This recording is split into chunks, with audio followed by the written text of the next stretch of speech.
It is Wednesday, July the 18th, 2018. We'll call the regular meeting of the Lotus Economic Development Commission to order at 7 p.m. Do we have any citizens to be heard? No, Mr. President. Okay, the next thing on the agenda is the consent agenda, which consists of approval of the minutes of the last meeting, June 20th, and approval of the EDC FYE 2018 physical or revenue expenditure balance sheet and encumbrance reports dated July 13th. Does anybody have any questions on those reports? No questions. Could we have a motion for approval? A motion to approve the consent agenda. Moved by Wayne, Second. seconded by Kathy. All in favor? Aye. Aye. All opposed? Passes unanimously. The next thing we have on the agenda is a presentation by Retail Strategies, which we're going to try to do electronically. We'll see how that works out. If the guys will get that keyed up, we'll see if we can get it to work. It's retailstrategy.glance.net. This is a copy of the whole thing. Okay. This is a copy. Everything, scanning it. .net, I believe.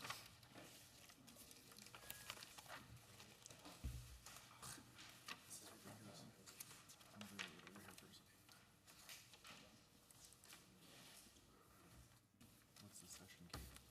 Oh, okay. I think we got it.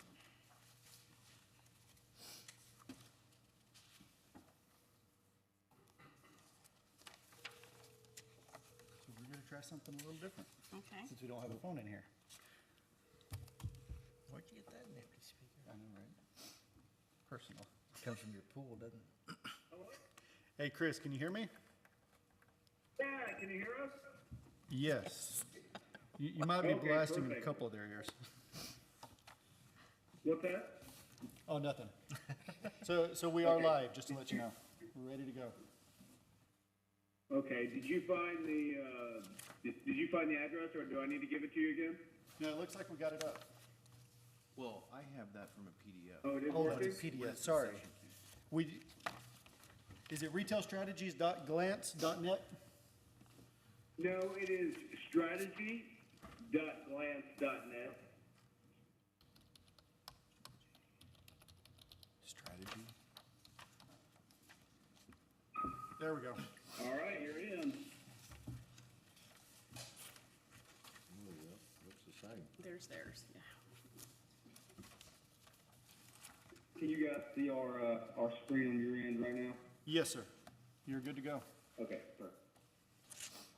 Okay, perfect. It does seem like the audio is a little muffled on y'all's end. Can you hear us pretty clearly? Yes. Yes, we can.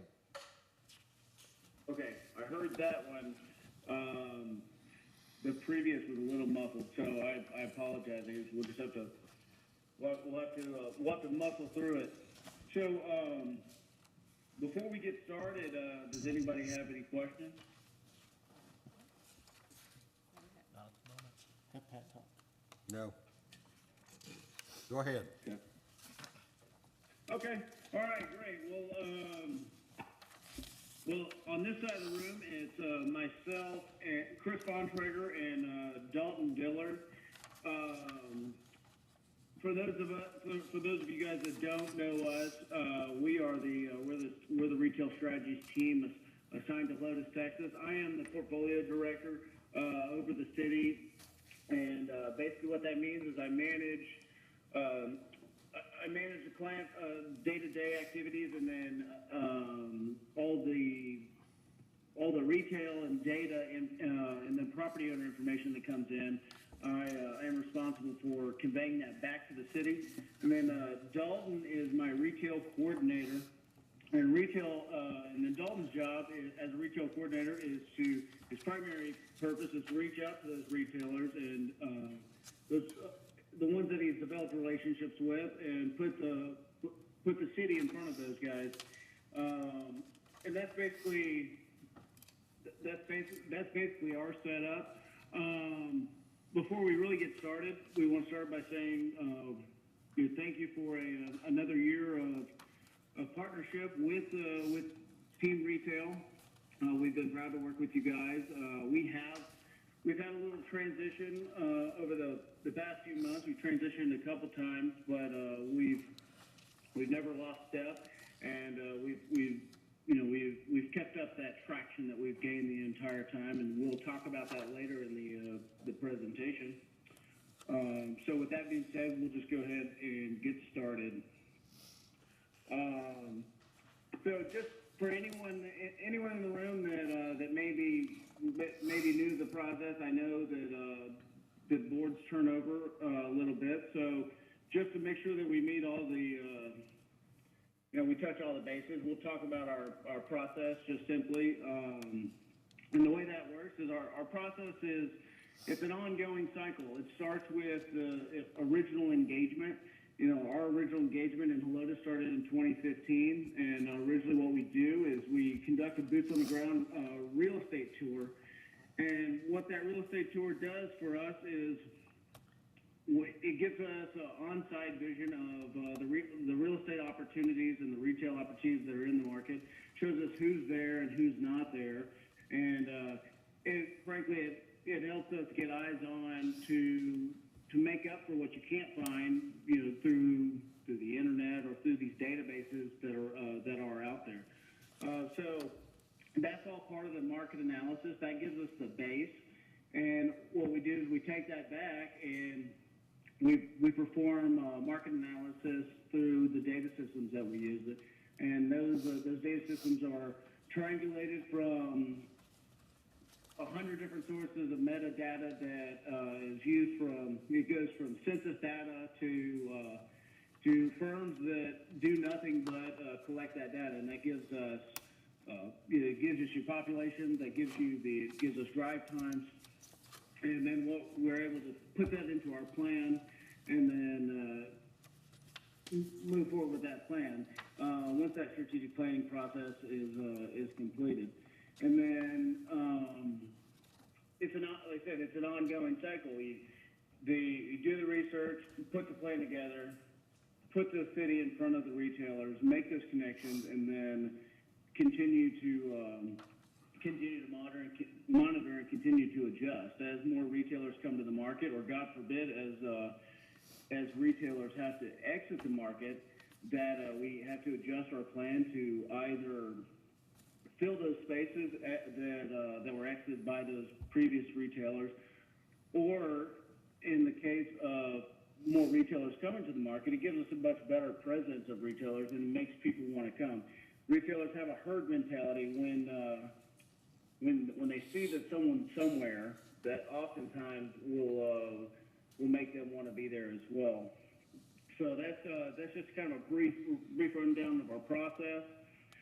Going back to the data services I was talking about, we use over 20 different resources for our data. Some of these are public accessible. Some of them are exclusive partnerships with the company. And what they do, like I said before, they range from traffic studies to census demographics, real estate data, and it allows us to create the best picture for those retailers. And it allows us to do the work for them. So when we put it in front of those guys, then they can make the quick decision whether or not they like the market or not like the market. With that being said, the marketing guide, as I'm sure everyone in there has seen the marketing guide that was created for the city of Helotes, it is a fluid document that is ever changing. We start at your 90-day mark of engagement. We build this marketing guide out, and what it does is it shows all of your current retailers as well as your traffic studies. It's basically a one-page quick reference for us to get in front of retailers. When we go to shows, it's like ICSC shows out in Las Vegas, regional shows. this gives us something to be armed with and get right in front of them, and it answers those questions that they're going to ask right off the bat. They're going to ask about the traffic. They're going to ask about vacancies in the area, and it gives us a reference that we can use. Gives us your daytime population, gives you a 3, 5, and 10 mile drive times, as well as your population radius. And like I said before, this document's forever changing, because as the market improves, or God forbid the market does not improve, these numbers will shift. So we're forever changing, and then also with help from our local point of contact, in this case the EDC. And use that local feedback too if there's ever anything that needs to be changed, and this can be changed at any time. So one of the big pieces on the marketing flyer are the focus categories. These focus categories are the primary retailers we're going to be going after, and these will shift as well as we've had success with within the city. But these are identified through combinations of things: linkage reports from the data pools, the peer analysis, comparing Helotes to other peer cities within the country, as well as retail trends. Another piece that's not up there that goes into these focus categories are just purely the wishes of the locals. When we first engaged, we ran survey questionnaires on the community, and we took that feedback, and if there's anything that's just out there that really stands out that everyone is looking for, that gets compiled and goes into these focus categories as well. To break these down, obviously a lot of them are pretty self-explanatory: sporting goods, coffee, restaurants, pretty general. Specialty grocery, specialty grocery leans more towards somewhat boutique grocery shop, Fresh Market, World Market, Trader Joe's, and especially in Texas, HEB. HEB is huge everywhere. That's what that specialty grocery category is. And then, like I said, the rest are pretty self-explanatory. With that being said, I'm going to turn this over to Dalton and let him talk about his retail efforts. Right. Yes. As Chris alluded to earlier, my job every day is to be the point of contact for you guys to the retailers. I'm constantly reaching out to retailers on behalf of Helotes, putting that city flyer that you saw 2 slides ago in front of them, letting them see all the demographics, letting them see all the retailers that are already currently in the market, like the Starbucks that everybody looks for, obviously. And we've drummed up really, really good interest in Helotes. These right here, as you can see, this is 150 that we've listed out. These aren't actually every single retailer we've reached out to, but as you can see, we've covered, we've spread ourselves pretty good amongst these amongst the retailers in Texas that are expanding right now. And then I'll take back over. These are the developers that we have contacted. We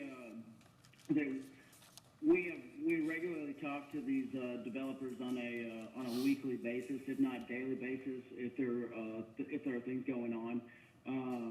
As you can see, this ranges from local to regional to national development agencies. And the good thing that works for us is that some of the, and especially the big guys, that say CBRE, Riata, those guys will have properties in many of our markets. So when we are able to talk to them, we're able to get insight on other and on the properties in, say, Helotes, when we may be talking to them specifically about a different one of our markets. So what it does is it just allows us to double down our efforts in these markets when they have combined services.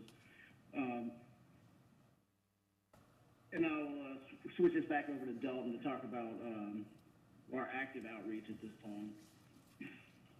All right. We'll keep this a little bit general, as you can see in the slide.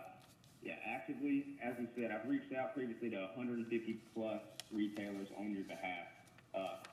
As you know, I probably haven't gotten 150 plus responses from those every single retailer, but these are some of the ones that have very significant interest in Helotes and are pursuing the market at this time. A national coffee chain, multiple national quick service restaurants, and a national sporting goods chain. All have interest currently in the market, and I've been speaking with them as recent as 2 to 3 days ago. And not only our activity with the market is not only constantly reaching out to retailers, but we're, one of the big values that we add, and just having that insight from tracking retail trends. One specific that comes to mind right now, and this it's not applicable to Helotes, but you guys are very well aware of Toys R Us closings. We have an expert in our office that used to do site selection for Toys R Us. So we've been keeping our tabs on Toys R Us closings in our market, and prior to the actual closings, we were able to start working on locating and trying to backfill those spaces. So with that being said, tracking those trends gives us a huge advantage to kind of get a step ahead. If we do know that there's a national retailer or a regional retailer that's closing, then we can get a step ahead and try to get some backup before that actually happens. This right here is going to be a property catalog that we cataloged on our real estate tour of Helotes originally. We actually came back to the market about 2.5 to 3 months ago, I would say, and updated all of this information. These are the properties that I'm actually putting in front of the retailers, along with your city flyer.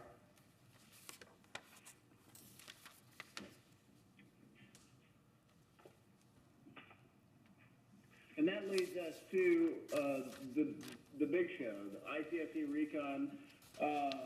We were able to spend some good time with both Rick and Glenn while at the show. Recon is a huge time for our company. We have a collective of over 450 meetings in the 2.5 days that we're out there.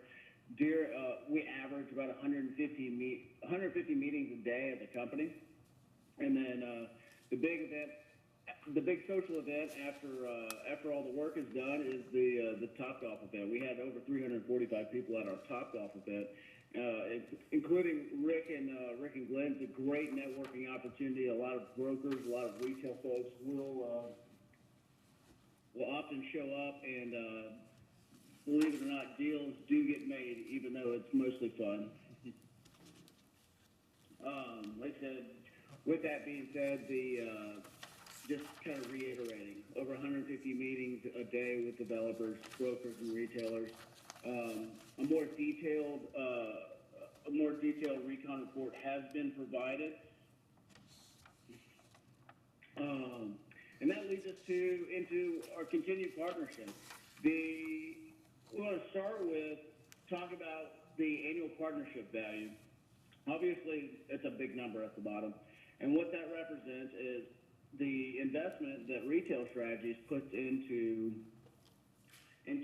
all the resources, into the data, into the networking events that we bring to the table. This is the total investment of all the services that we provide.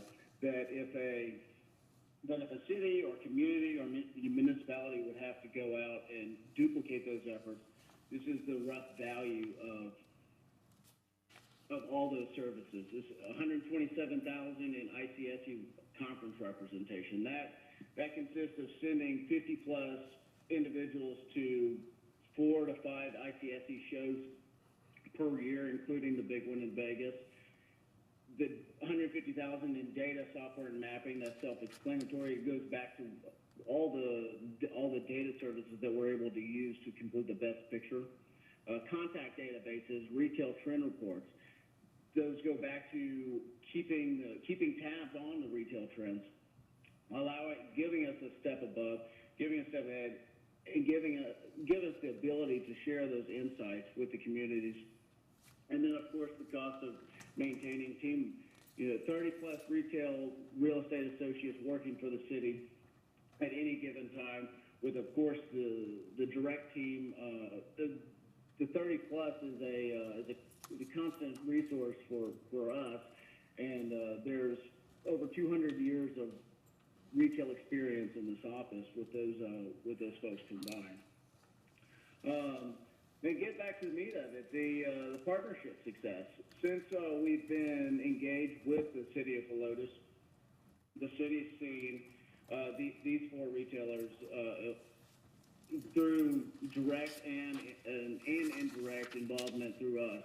The Slim Chickens, Burger King, KFC, and Dollar Tree. These, all four of these, we're proud to say, were on our initial prospect list when we engaged with the city. And we're proud to say that through our hand-in-hand partnership that this has been able to happen, and we look forward to many, many more. This next slide will show this will show an estimate breakdown of the value of the success that has happened. These numbers are based off of, these are annual national averages for each one of these stores, and then the calculation is based off of the 1.75% sales tax that the city receives off of these sales tax numbers. And with those combined, that 89,162 is the annual revenue that is projected that the city receives from those four retailers. And this next slide, it's a side-by-side comparison of the return on investment that the city's received from our partnership with the company. To say that 89,162 is the yearly revenue, and that 90,000 is the total cost of the contract up to which will be up to September. So as you can see, in 1 year, those four locations pay for that contract, and if you break it down to over a 3-year,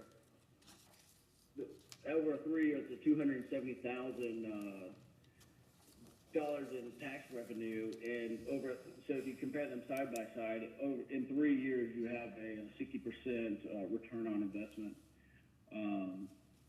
So on average, when we're talking to cities, when we first engaged with the cities, like I said, the rule of thumb is one national retailer will pay for the entire contract, and that is the case. As you can see, a Dollar Tree averages $1.5 million, which would equate to around $26,000 per year, and that would nearly cover the cost of the entire contract for the company. I know that was very short and sweet, but I didn't want to keep you guys too long. I know it's late and people want to get home, but with that being said, we'll leave you with that, and then we are free to answer any questions that anyone may have.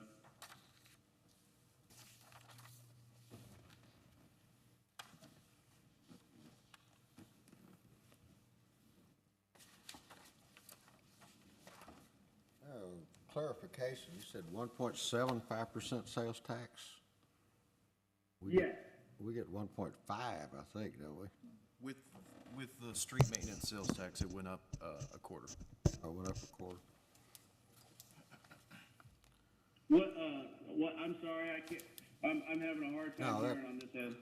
Rick answered it, that's all right. But some of these estimates on here are greatly inflated. Slim's Chicken is not doing well at all, and the Dollar Tree out here in Helotes is not going to do $1.5 million a year. Okay. So Well, like I said, these are.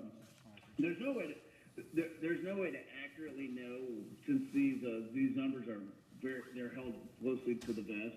But Yeah. these are just the national averages. That's the best number that we're able to pull.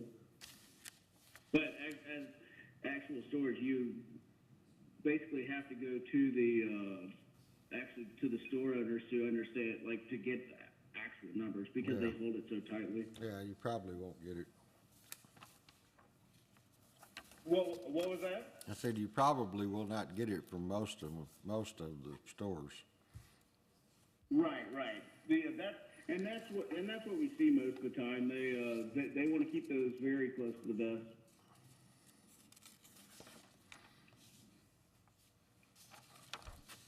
So you're in active negotiations with other companies right now, but not at the point you can divulge any specifics on it? Is that what you were saying?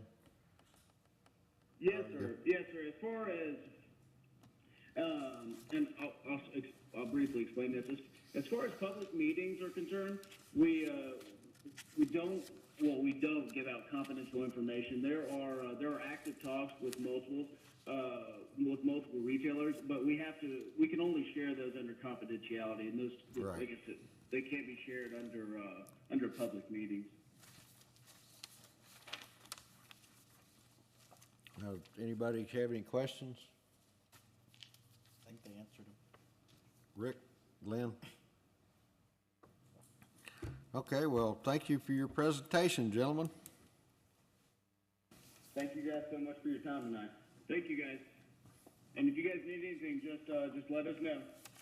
Okay, thank you. Thank you.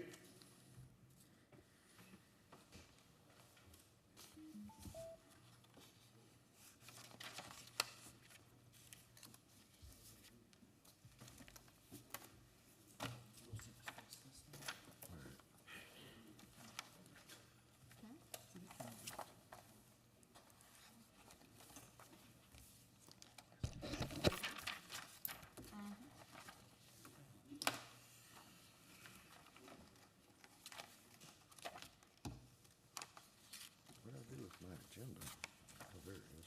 Yeah. Okay, item 6 is discussion and action on amendments to Article 10 of the Board of Directors of the restated and amended articles of incorporation of the City of Helotes Economic Development Corporation dated June 25th, 2015, modifying regulations limiting the number of permissible directors residing outside the city's corporate limits.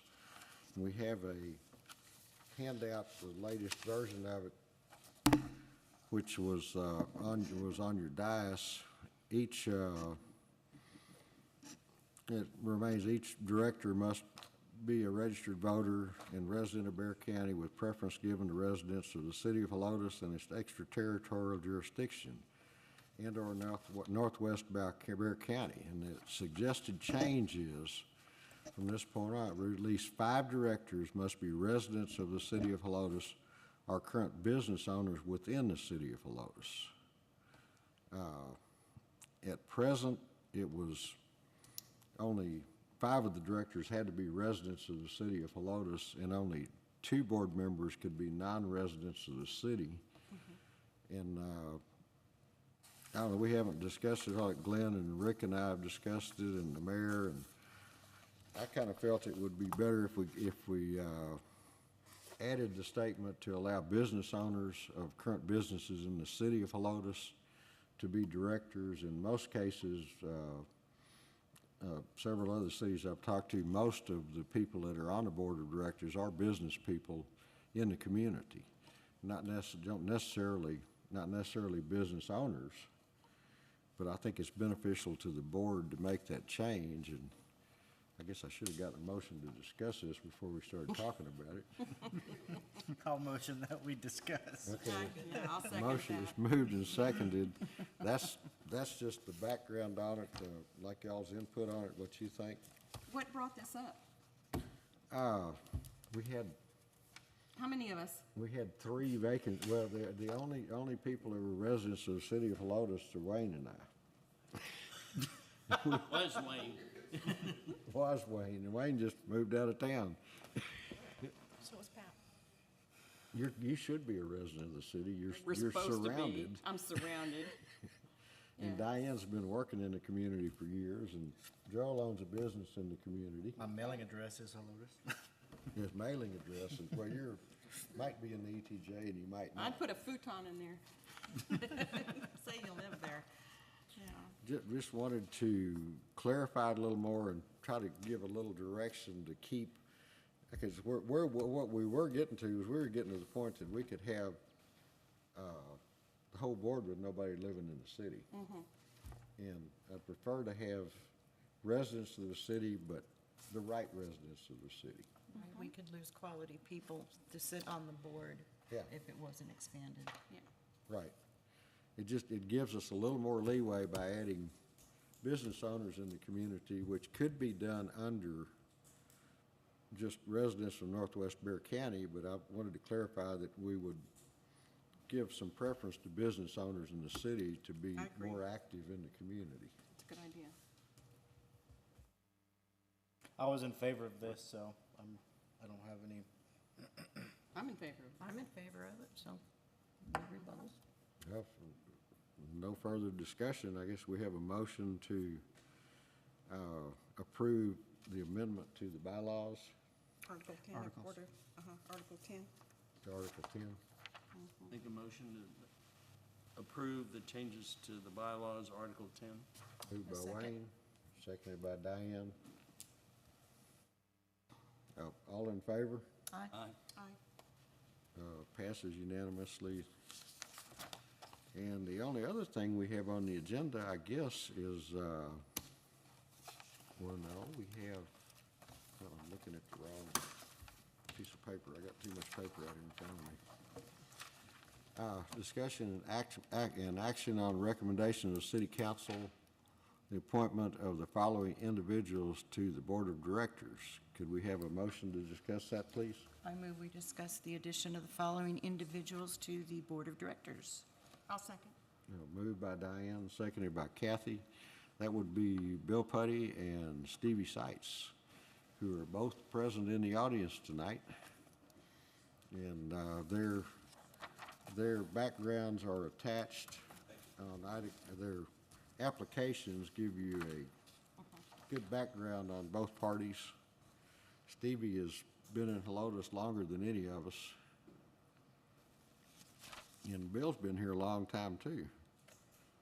33 years.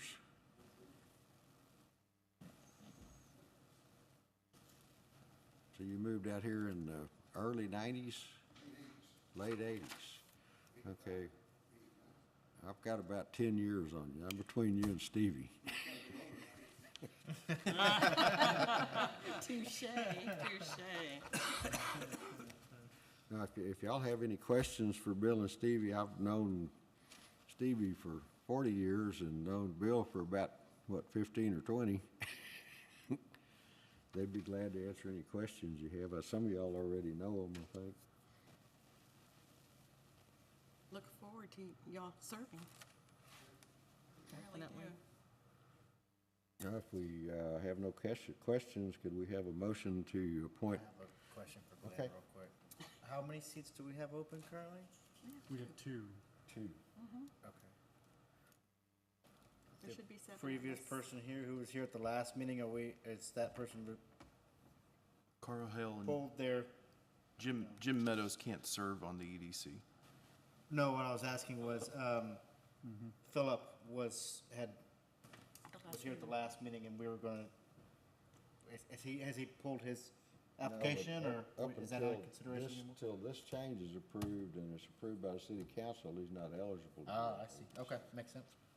And I guess Wayne isn't gonna be with us too much longer since he's moving out of town. 20 minutes away. I tell you, I'm in Northwest Bear County. Me too. Okay, yeah, we just have the two right now, and the mayor recommended to go ahead and have these two on there, and we didn't have any input on it, but we haven't done a very good job of coming up with names to present to the mayor, finding people that were willing to serve. And he talked to those two and conned them into it. That sounds very familiar. We'll have to address that. Any other issues at a later date? Who knows what's gonna happen month to month? We always have changes. This is Very true. true.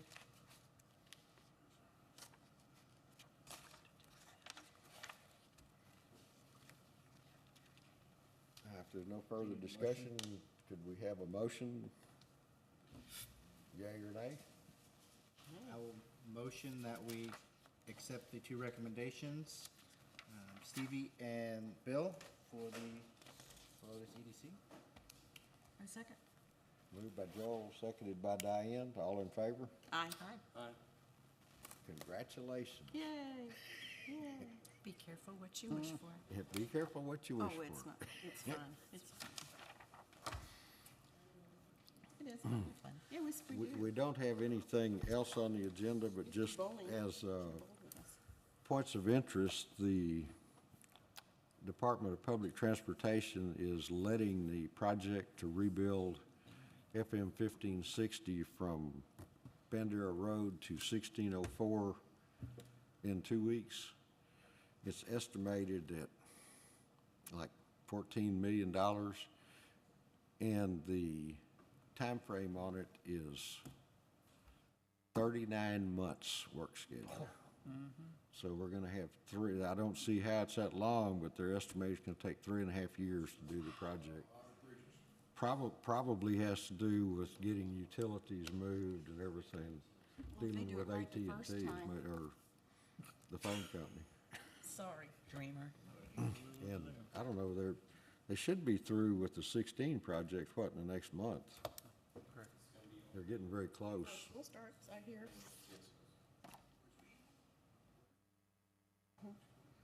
And- I have a question. Okay. Are we making a decision on this at the next meeting and having discussion? More than likely. We'll discuss it in the budget discussion, which will be next meeting. I want to drive first over that little bridge behind the Burger King. Yeah, well, that and the only other thing going on is a project down at 1604. That is a counterflow intersection, which is a little different too. If you hadn't been through one of them, it's scary the first time you go through it. You will actually, when you go to make a left turn going south on Bandera, when you get the light, you will move over and drive down the opposing traffic lanes and turn on the access road. Okay. It's gonna be different. They're And not it's- gonna do it the other way, coming this way? They're gonna do it both ways. Are they? Okay. Yeah, and it probably is another year and a half to completion with the schedule they're working on. I'm going to sit on the He floor. said we should adjourn. Okay, let's adjourn. So that's about all I know about the construction work going on. And I guess we're still waiting on the bridge, the pedestrian bridge, to get the modified Kicking Diane. water flow study for the We need to adjourn.